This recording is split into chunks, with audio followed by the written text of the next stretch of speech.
Dr. Ashni Singh, Senior Minister with responsibility for finance within the Office of the President, on Thursday in the National Assembly, proposed that the country's external and domestic debt ceilings be increased. And in particular, in relation to external debt, we increased the ceiling today, or we are proposing rather to increase the ceiling from $400 billion to $650 billion.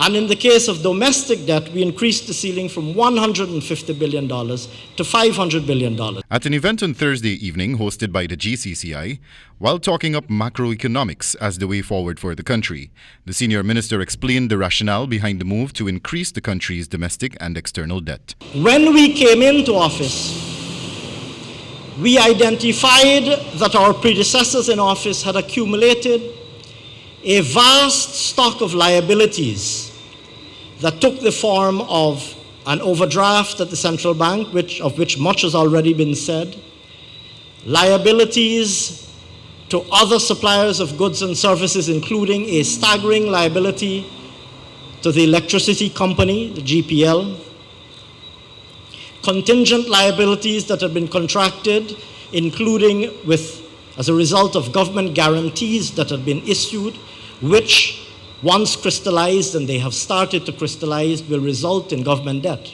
Dr. Singh further explained that the statutory debt ceiling would have been violated had it not been raised.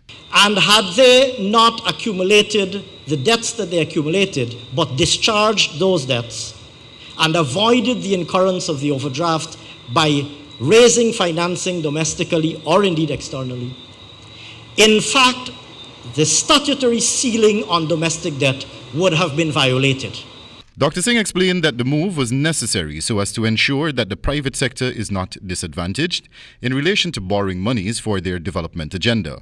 He also stated that in order to facilitate the government's ambitious plans for development for the country, borrowing will become necessary to finance those projects. In that regard, he reiterated the violation of the statutory debt ceiling. Meanwhile, former Minister of Finance Winston Jordan publicly stated that the move by the senior minister is an attempt to pull the proverbial wool over the eyes of the Guyanese populace.